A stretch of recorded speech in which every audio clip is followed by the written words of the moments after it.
Party होंगी, कई विपक्ष के दिग्गज नेता होंगे, महागठबंधन की बात भी होगी, लेकिन अब एक ऐसा मुद्दा जो इस देश की राजनीति की धुरी बन गया है, एक ऐसा मुद्दा जो इस समय बहुत ज्वलंत है, एक ऐसा मुद्दा जिस पे लगता है 2019 का चुनाव जाके टिक गया है, एक ऐसा मुद्दा जिसने विपक्ष को एकजुट कर रखा है और सरकार को यानी मोदी सरकार को खूब परेशान कर रखा है, वो है दलित।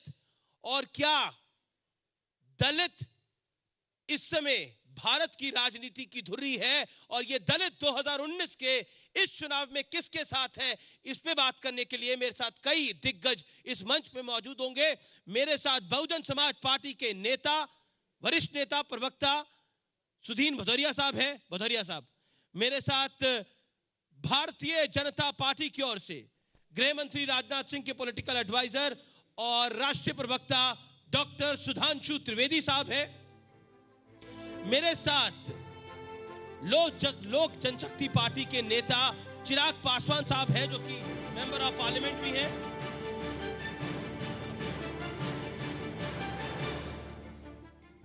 आइए चिराग। और मेरे साथ इस चर्चा में राज बब्बर भी जुड़ेंगे, जो कि कांग्रेस पार्टी के वरिष्ठ नेता है और वो सांसद हैं, वो कुछ ही मिनटों में यहां पर मौजूद होंगे। चलिए, आप तमाम लोगों का स्वागत है। मेरे साथ डॉक्टर त्रिवेदी, सुधीन भदौरिया और चिराग पासवान साहब हैं। चिराग, आप सबसे युवा हैं और आप ही से शुरुआत करता हूं। आप मेंबर ऑफ पार्लियामेंट भी हैं। देश की आज़ादी को लगभग 70 वर्ष से ज़्यादा हो गए। हमारी देश की राजनीति पिछड़े अगड़ों में अटकी पड़ी है। ये देश का दुर्भाग्य है या फिर सियासत की बड़ी विडंबना है? देखिए, इसके लिए जिम्मेदारी तय करने की ज़रूरत है।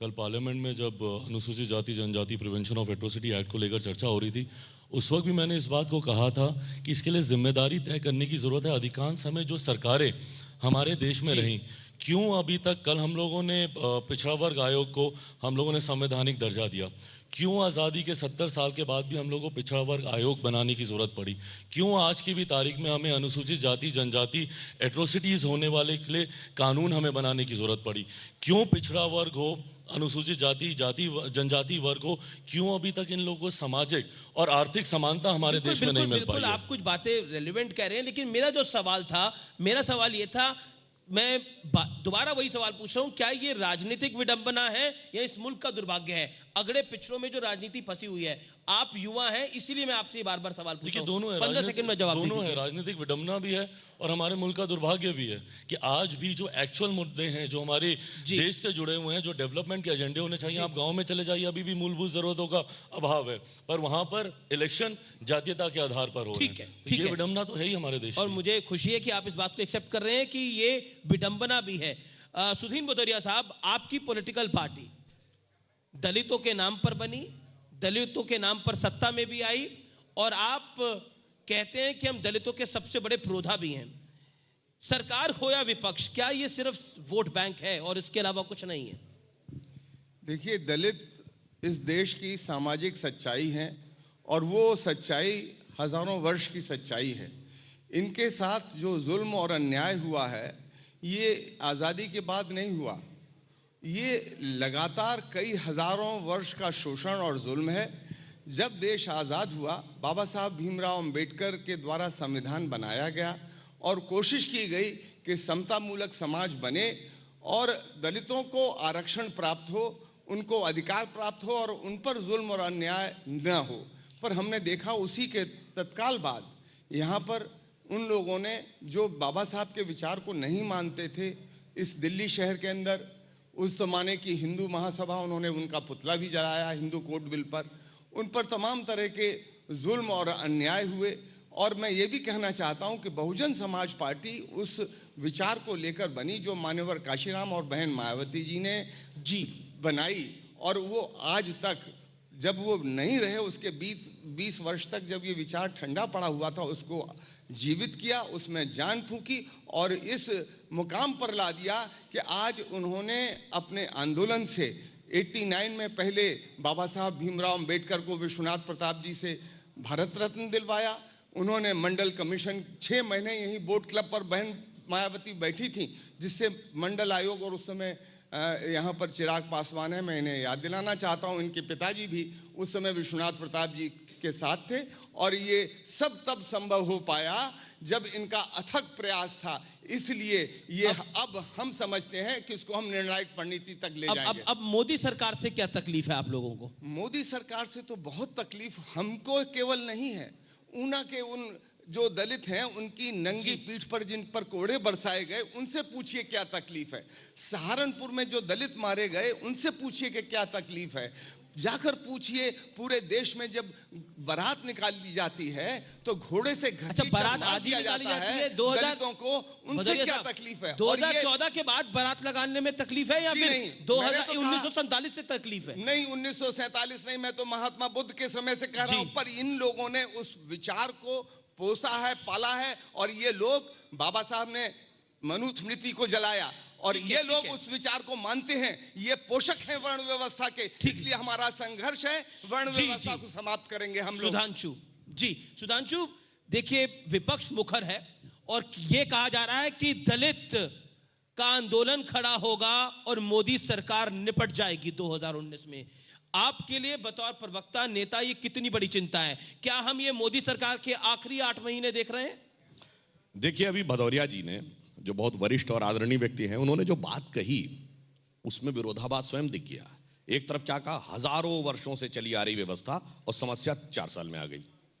यानी आप स्वयं देख लीजिए कि हजारों सालों से चला आ रहा था मगर सारी प्रॉब्लम 4 साल में दिखने लगी। दूसरा उन्होंने कहा मनुवादी व्यवस्था के पोषक। मैं आप लोगों से पूछना चाहता हूं, इस देश में आज भी एक ऐसी जगह है जिसमें कहा गया है कि सफाई कर्मचारी का बेटा सिर्फ सफाई कर्मचारी ही बनेगा, वो पोस्ट ग्रेजुएट भी होगा तो किसी दूसरी सर्विस के लिए अप्लाई नहीं कर सकता। वो कौन है? कश्मीर में वाल्मीकि समाज के लोग। उसका मुद्दा कौन उठाया? सिर्फ हम लोग, दलितों के स्वयंभू चैंपियनों ने नहीं उठाया। यदि दलितों का आरक्षण छीन कर दूसरे वर्ग को दे दिया गया, अलीगढ़ मुस्लिम विश्वविद्यालय, जामिया मिलिया इस्लामिया में, तो दलितों के स्वयंभू मसीहाओं के होंठ सिले रहे। अब मैं ये बात भी कहना चाहता हूं, ये हजारों वर्षों वाली बात से मैं सहमत नहीं हूं। कारण सब प्रमाण बोलता हूं। यदि ये जो कहा जाता हजारों वर्षों से था, तो महर्षि वेद व्यास और महर्षि वाल्मीकि आज की परिभाषा के अनुसार क्या है? दलित वर्ग में आते हैं संत थिरुवल्लुवर, संत रैदास, संत कबीर, नामदेव, इतने पूज्य संत। आप स्वयं बताइए, महाराजा बिजली पासी, महारानी उदा देवी, और खुद क्या कहा गया, भीमापुर कोरेगांव किसके लिए है? 200 साल पहले हुए युद्ध के लिए। यानी 200 साल पहले तक जिसको आप दलित कहते हैं वो योद्धा था, सैनिक था, लड़ाका था।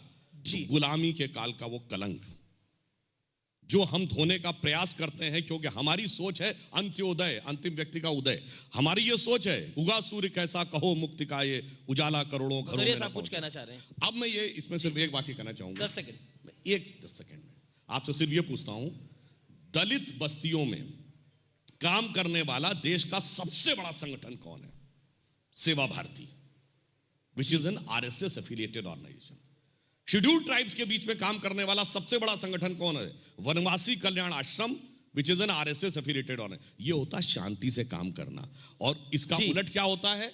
जब मायावती जी बनी थी मुख्यमंत्री, हमें याद है 1995 में KD सिंह बाबू स्टेडियम में शपथ ग्रहण समारोह हुआ था। पूरा स्टेडियम किन नारों से गूंज रहा था? बाबा का जो मिशन अधूरा मायावती करेंगी पूरा। और वो मिशन कहां हुआ? मिशन नोटों की माला नोटों के बैग में दबकर अटक गया और दलित वहीं का वहीं अटका हुआ रहे। सुधांशु जी, भदौरिया साहब, राज बब्बर साहब आ गए हैं, मैं उनको भी बुलाना चाहता हूं मंच पे। राज बब्बर साहब मौजूद हैं।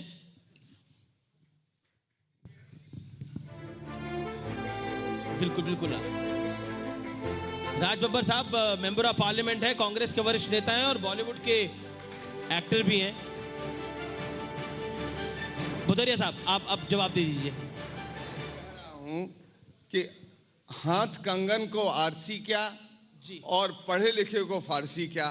आप हमारे जनपद में चलिए और वहां पर देख लीजिए। आप किसी भी मेरे गांव में जा सकते हैं और मेरी जरूरत नहीं है, आप स्वयं जाकर देख लीजिए। वहां के दलितों से पूछ लीजिए बहन मायावती जी के आने के बाद क्या हुआ और मोदी जी के शासन में क्या हुआ। और मैं आपको एक चीज और मैं बतला दूं, ये कह रहे हैं बाबा साहब तो जब देश गुलाम था, जिस प्रकार से उनके साथ व्यवहार हो रहा था इस देश के अंदर, पूरे देशवासियों को, और उन्होंने लिखा है। और फिर इन्हीं लोगों ने जब यहाँ पुतला रामलीला मैदान में जलाया बाबा साहब भीमराव अंबेडकर का, हिंदू महासभा और उनके साथ उस जमाने की भारतीय जनसंघ के लोग उनके विचार को कुचलने की पूरी कोशिश कर रहे थे, पर उस विचार को हम लोगों ने कुचलने नहीं दिया गया। और हम इसको, मैं आपको एक चीज और मैं बतला दूं एक वाक्य में, ये कितनी भी कोशिश कर लें, ये जो कहते हैं कि हर जब मौका आता तो कह देते हैं जुमला था, अब ये ला रहे हैं SC/ST एट्रोसिटीज एक्ट, ला रहे हैं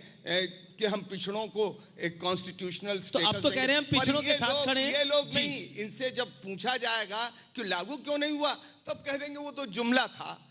इन्होंने पहले रोजगार को जुमला कर दिया, किसानों को जुमला कर दिया, गरीबों को जुमला कर दिया, महिलाओं के साथ जो शोषण, यौन शोषण के जो किस्से आ रहे हैं, ऐसा आजादी में कभी नहीं हुए थे। सुदीन जी, राज बब्बर साहब जुड़ गए। राज बब्बर साहब, आजादी को लगभग 70 साल से ऊपर हो गए। हमारे देश की का दुर्भाग्य है या ये बड़ी विडंबना है सियासत की कि हम अभी अगड़े पिछड़ों में उलझे पड़े हैं, और इस देश की सियासत 2019 में भी दलित की ओर जा रही है। मुझे बहुत अफसोस है कि आपने ये सवाल किया, क्योंकि इस सवाल को अगर समझना है तो आपको 5000 साल पहले की उस व्यवस्था के ऊपर जाना पड़ेगा। ये आज की बात नहीं है। ये वर्ण जो है आज नहीं बने, 70 साल पहले नहीं बने, और 70 साल की आजाद देश के अंदर कांग्रेस ने नहीं बनाए। ये वर्ण प्रथा जो है ये 5000 साल से चली है, और मनु ने क्यों किस लिए बनाई होगी वो बात तो अलग रह गई। लेकिन मैं ये कहना चाहूंगा आपसे कि जिसको भी अगर आप देखेंगे, जितने भी काम करने वाले, हाथ से काम करने वाले लोग थे, क्षत्रिय हो गए, ब्राह्मण हो गए, वैश्य हो गए, और जो काम करने वाले लोग थे उनको सबसे निम्न स्थान दिया गया। चाहे वो चमड़े का काम करे, चाहे वो लोहे का काम करे, चाहे वो लकड़ी का काम करे, कि समाज के अंदर काम करने वाले को आपने सबसे कमजोर और सबसे नीचे की दृष्टि में कर दिया कि वो भगवान भरोसे है। या इन लोगों के ऊपर अगर 70 साल के अंदर आप विडंबना कह रहे हैं, तो विडंबना हमारे देश में 5000 साल की है, जिसको इन 70 साल के अंदर धीरे धीरे बाबा साहब अम्बेडकर जैसे लोगों ने एक इस तरह की एक न्याय की प्रथा लाए, जिससे कि इन लोगों को सबसे पहले अधिकार मिला। वो जो 47 के बाद में जो देश आज़ाद हुआ, वो सबसे पहला जो इनको अधिकार मिला कि बेशक पेट को खाना मिले ना मिले, लेकिन आपको वोट का अधिकार मिले। और ये वोट का ही अधिकार है कि आज मुझे खुशी है इस बात की कि हमारे बीच में चिराग पासवान साहब, एक नौजवान जो है, उसकी कोई जात, उसका कोई धर्म, उसकी कोई बिरादरी नहीं पूछ रहा, बल्कि देश के सबसे बड़े संसद के अंदर, पार्लियामेंट के अंदर आज वो सांसद के रूप में है। और आज कोई फैसला करने के लिए बाबा साहब ने ये फैसले का अधिकार दिया। तो इस 70 साल के अंदर फैसले का अधिकार मिला, और कई ऐसे अधिकार मिले जिससे उनको बराबरी में आने का एक रास्ता मिला। बब्बर साहब, तो क्या माना जाए कि दलित 70 साल से सिर्फ वोट बैंक ही है, और 2019 में भी वोट बैंक है, इसीलिए पूरा गेम प्लान सेट हो रहा है दोनों तरफ से, सरकार की तरफ से भी और विपक्ष की तरफ से? आप बिल्कुल निश्चिंत रहें, आज की तारीख में जिसको आप दलित कह रहे हैं, वो मजबूत शख्स, वो समाज का मजबूत अंग आज वोट बैंक नहीं है, बल्कि बड़े बड़ों के सिरों से ताज उतारने की ताकत रखता है। इसलिए आप उसको बैंक ना कहें, बल्कि ये कहें कि आज अगर कोई बैलेंस शीट अगर तैयार होगी, तो उस बैलेंस शीट को इनके बिना, इस मजबूत ताकत के बिना आप उस बैलेंस शीट को ठीक नहीं कर सकते। चिराग पासवान साहब, तो उस बैलेंस शीट में आप विपक्ष की ताल में ताल मिला रहे हैं, या फिर आपको ऐसा लगता है कि केंद्र सरकार ने जो SC/ST कानून में बदलाव कर दिया है, अब बैलेंस शीट में आप मोदी सरकार की तरफ हैं? क्योंकि धमकी तो आपने भी खूब दी है। नहीं, देखिए, धमकी नहीं दी, इस बात को मैं बहुत स्पष्ट रूप से बोलूँगा। मेरा विश्वास हमारे प्रधानमंत्री पर निरंतर रहा और जब जब मैंने इस कानून को यथावत स्थिति में लाने की मांग भी की थी, उस वक्त भी मैंने इस विश्वास को जाहिर करते हुए ही ये मांग की थी, क्योंकि विश्वास था इससे पहले भी अनुसूचित जाति जनजाति से जुड़े हुए जितने भी विषय थे, हमारी आज की सरकार ने, देखिए, सिर्फ एक भ्रम फैलाने का प्रयास किया जाता है एनडीए सरकार को लेकर। निरंतर ये कहा जाता है कि सरकार दलित विरोधी है, दलित विरोधी कौन है। फैला रहा है भ्रम, कौन फैला रहा है? पूरी तरीके से विपक्ष की जितनी भी पार्टियां, खासतौर पर मैं कांग्रेस की बात करूंगा, इन 70 सालों में 55 साल तक कांग्रेस का शासन रहा। निरंतर इनके द्वारा ये भ्रम फैलाया जाता है कि भैया अगर हकीकत में अगर वीपी सिंह की सरकार के बाद किसी सरकार ने अनुसूचित जाति जनजाति के लिए सबसे ज़्यादा काम किया है तो हमारी आज की एनडीए सरकार। 1989 में जिस एक्ट की हम लोग बात कर रहे हैं, पहली बार 1989 में वीपी सिंह जी की सरकार में 22 प्रावधानों के साथ ये कानून बना। आज उस प्रावधानों में 25 और एट्रोसिटीज़ हम लोगों ने ऐड की, 47 प्रावधानों तक ये प्रिवेंशन ऑफ एट्रोसिटी एक्ट को लेकर हमारी आज की एनडीए सरकार गई। भले वो सांकेतिक रूप में वीपी सिंह जी की सरकार ने उस वक्त डॉक्टर बाबा साहब भीमराव अम्बेडकर को भारत रत्न देने की बात हो, उनकी तस्वीर 89 तक डॉक्टर बाबा साहब अम्बेडकर की तस्वीर तक पार्लियामेंट में नहीं थी। कांग्रेस अगर अपने आप को अम्बेडकर साहब जी की बहुत बड़ी अनुयायी समझती है या उनकी अनुसूचित जाति जनजाति की हितैषी समझती है, उनकी तस्वीर तक नहीं थी। तो तमाम जो कार्य उस वक्त वीपी सिंह जी की सरकार ने किए वही आज हमारी सरकार कर रही है। भले उनके जितने भी जगहें हो उनको चिन्हित कर कर राष्ट्रीय स्मारक बनाने की बात हो, मऊ में जहाँ पे उनका जन्म हुआ, लंदन में जहाँ पर उनकी पढ़ाई हुई, अलीपुर रोड जहाँ पर, ये सारे सांकेतिक कदम होते हैं जो आप सम्मान देते हैं अनुसूचित जाति जनजाति की तरफ। पर चिंता तब होती है जब कांग्रेस इन सब चीज़ों की बात करती है। 89 के बाद भी निरंतर कांग्रेस की सरकार रही, 2014 तक नरसिम्हा राव जी की सरकार रही, गुजराल साहब की रही, देवेगौड़ा जी की रही, मनमोहन सिंह जी की रही, पर उसमें तो कुछ कार्य नहीं हुए इनके लिए। आपने भ्रम फैलाने की बात बोली, मैं एक एग्जांपल देता हूं। राज बब्बर साहब, राहुल गांधी साहब विपक्ष के बड़े नेता है, कांग्रेस के अध्यक्ष हैं, वो कहते हैं SC ST एक्ट रद्द हो गया। कहीं ना कहीं एक मिसगाइड करने की कोशिश करते हैं। और जैसा चिराग पासवान ने बोला कि कांग्रेस सबसे ज्यादा भ्रम फैला रही है और उन्होंने ज्यादा कुछ करा नहीं है। देखिए, हम लोग सब किसी न किसी पार्टी के सदस्य हैं। सदस्य नहीं है तो कम से कम हम जिम्मेदार लोग हैं अपनी अपनी पार्टियों के। उन्होंने क्या कहा है और उनकी अपनी जिम्मेदारी है, जिस पार्टी के साथ में उनका रिश्ता है और जिस पार्टी की सरकार में उनका रिश्ता है तो वो अपनी बात कहेंगे। लेकिन सच्चाई तो ये है कि जिस तरह से दलित समाज का उत्पीड़न, दलित समाज को जिस तरह से जो प्रताड़ित किया गया है, वो शायद मोदी जी की सरकार से पहले कभी नहीं हुआ। चाहे वो गुजरात हो, चाहे वो आंध्रा हो, चाहे वो उत्तर प्रदेश हो, चाहे वो हरियाणा हो।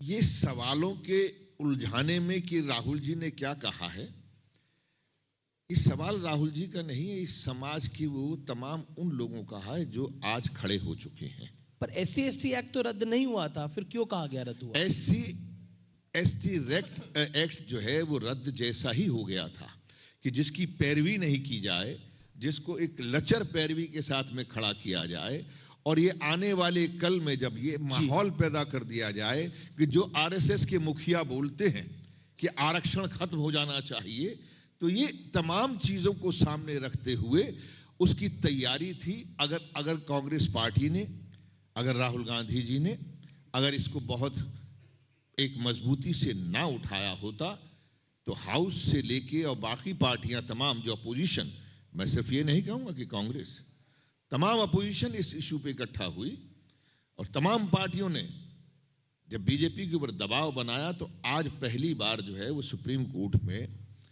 कांग्रेस का सरकार की तरफ से बात करने के लिए वो लोग गए हैं और इस एक्ट को चुनाव के लिए वोट बैंक की राजनीति करने के लिए वो बचा रहे हैं। सुधांशु, देखिए, जो SC ST एक्ट आप लोगों को फंसा दिया सुधांशु विपक्ष ने मिल मिलाकर। हम लोगों ने तत्काल जैसे ही कोर्ट का डिसीजन आया, सरकार ने उसकी विवेचना करके मजबूती के साथ उसका रिजॉइंडर किया। पर मैं पूछना चाहता हूं, अभी आपने कहा अक्टूबर 2007 को उत्तर प्रदेश में मायावती जी की सरकार ने एक शासनादेश निकाला था SC ST एक्ट के बारे में, और जिसमें उन्होंने ये कहा था कि SC ST एक्ट के दुरुपयोग के रोकने के लिए ये किया जाएगा। इतना ही नहीं, उन्होंने ये भी कहा था कि नियम 182 की तरह दंडात्मक प्रावधान भी होगा, गलत पाया जाएगा। बैठे अभी इन्होंने कहा ना, रिजर्वेशन इन प्रमोशन क्यों नहीं दिया? हमने तो अभी लागू किया। कैंसिल किसने किया था? समाजवादी पार्टी ने, और आप उसके साथ हाथ मिला लिए। ठीक है। और सुनिए, इतना ही नहीं, भारत के इतिहास में अलग अलग दलों ने हाथ मिलाया होगा तमाम विरोध के बावजूद, मगर किसी ऐसे दल को नहीं सुना होगा। मायावती जी का रिकॉर्डेड बयान है कि सपा वाले मुझे जान से मारना चाहते थे, अब जानी दुश्मन दोस्त हो गए, आप लोगों ने जानी दुश्मन दोस्त हो गए। और सुनिए, बाबा साहब के और सुनिए, डॉक्टर लोहिया को वो जान से मारना चाहते थे, और बचाने वाला कौन था? भारतीय जनता पार्टी के नेता ब्रह्मदत्त द्विवेदी। ये मायावती जी का रिकॉर्डेड बयान है। डॉक्टर लोहिया ने कि मुलायम सिंह के गुंडे मुझे मारना चाहते थे, this is quote and quote, Shyama Prasad Mukherjee नहीं और ब्रह्मदत्त द्विवेदी ने बचाया। बोलिए हाँ या ना? बिल्कुल नहीं। देश की जनता, रिकॉर्डेड बयान है। बिल्कुल नहीं। देश की जनता, जन भावनाएं, बिल्कुल गलत, बिल्कुल गलत। जी का रिकॉर्डेड बयान नहीं है। अरे रिकॉर्डेड बयान राज बब्बर साहब, सभी लोग, राज बब्बर साहब कुछ कहना चाहते हैं, चिराग पासवान कुछ कहना चाहते हैं।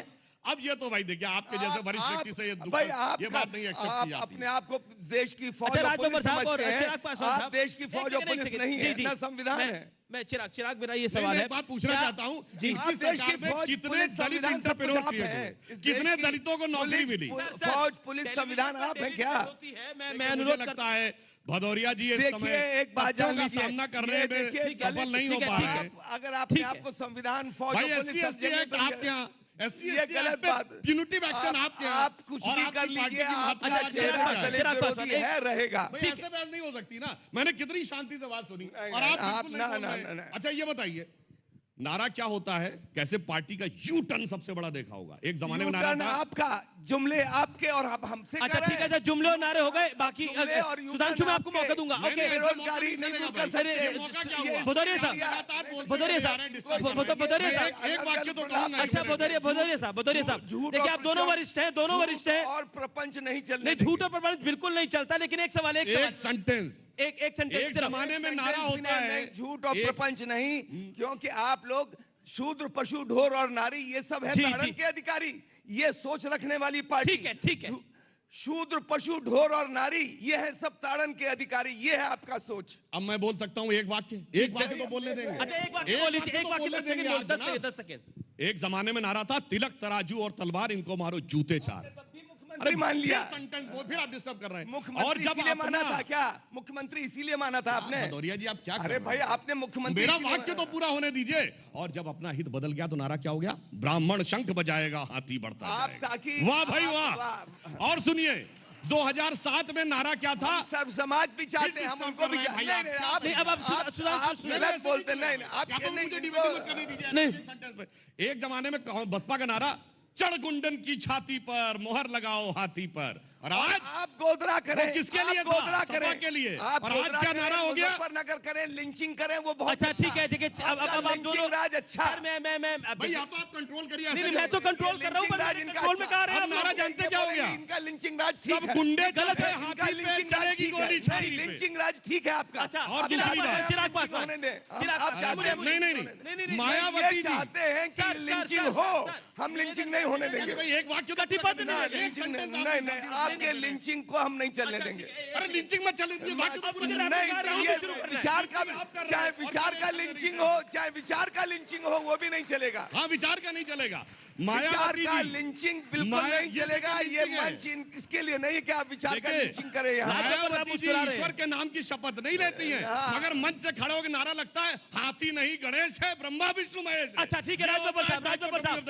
साहब, बोलिए, गलत है क्या? 10 सेकंड में एक सवाल का जवाब दे दीजिए। क्या मोदी के खिलाफ मायावती को आप प्रधानमंत्री पद का उम्मीदवार देखते हैं? अगर विपक्ष खड़ा करता है तो पासवान साहब क्या करेंगे, बताइए।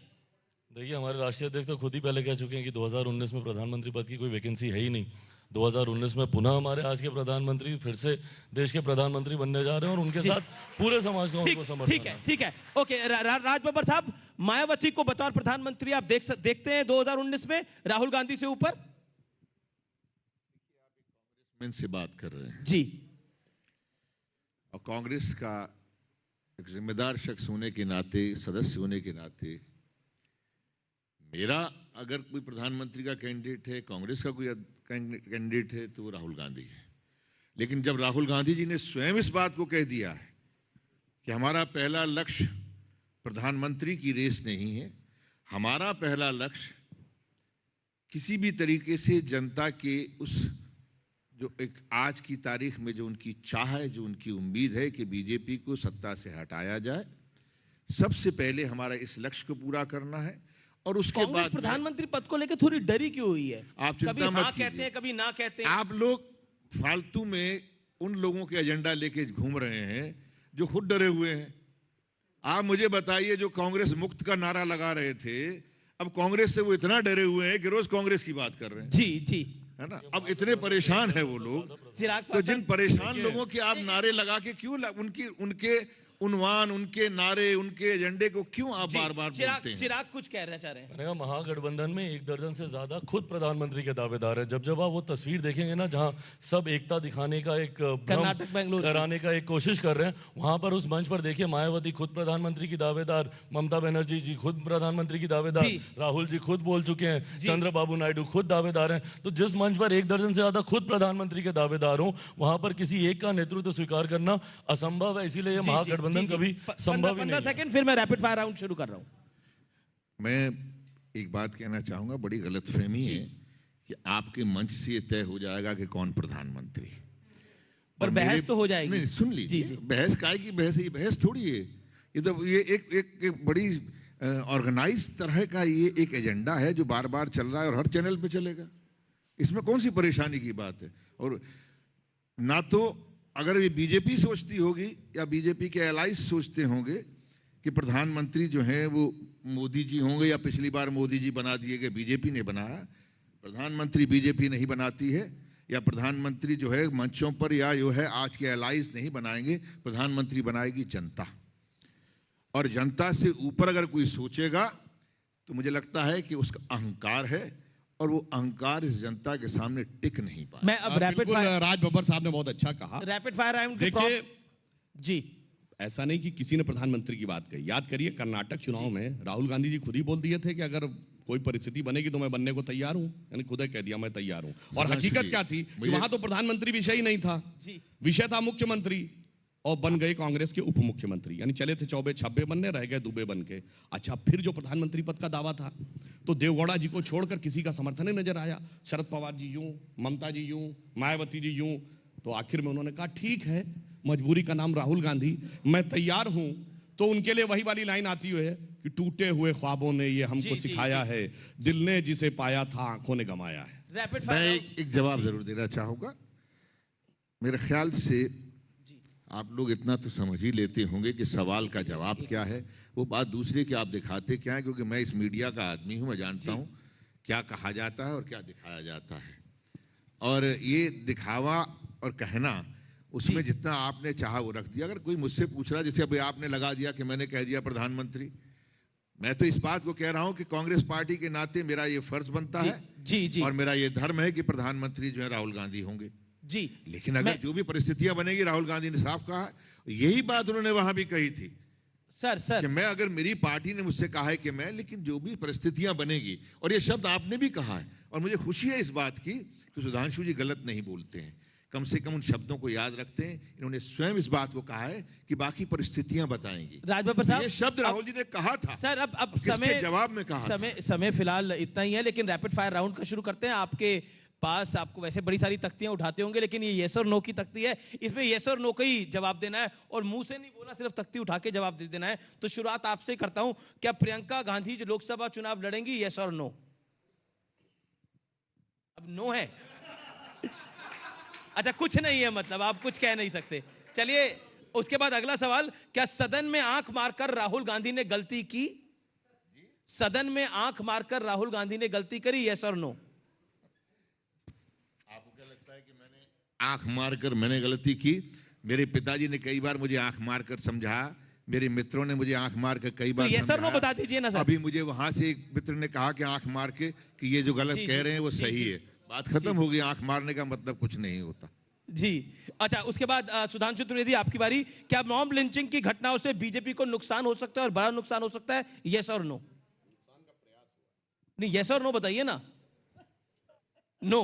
अच्छा, क्या लोकसभा चुनाव से पहले राम मंदिर का निर्माण शुरू होगा, येस और नो? कोर्ट के आदेश में हमारी इच्छा है कि यस। अच्छा, अब मैं सुधीन भदौरिया आपको लेता हूं। क्या मायावती गठबंधन की तरफ से प्रधानमंत्री का चेहरा होंगी? यस और नो सर, भाषण नहीं, यस और नो। हमारी पार्टी चाहती है। अगला सवाल, क्या अखिलेश यादव ने उत्तर प्रदेश में अब तक की सबसे बेहतर सरकार चलाई है? यस और नो। ये कोई प्रश्न नहीं है, ये प्रश्न आपके लिए हो सकता है। ऑडियो नहीं आ रहा आपका, माइक लेके बोलिए ना। अखिलेश, जवाब बस बोलिए। आज की चुनौती सबकी विपक्ष की एकता है। आज की चुनौती विपक्ष की यानी एकता जवाब है। नहीं है। ओके, चिराग पासवान, सीधा सवाल आपसे यही है, क्या रामविलास पासवान नीतीश कुमार से बेहतर मुख्यमंत्री होते? यस और नो। उन्होंने खुद ही कहा कि Yes, वो कभी मुख्यमंत्री बनना ही नहीं चाहते, तो जो रेस में ही नहीं है तो वो सवाल ही नहीं है। क्या बीजेपी दलितों की हितैषी है? चलिए, शुक्रिया आप तमाम लोगों का आने के लिए, इस चर्चा में शामिल होने के लिए।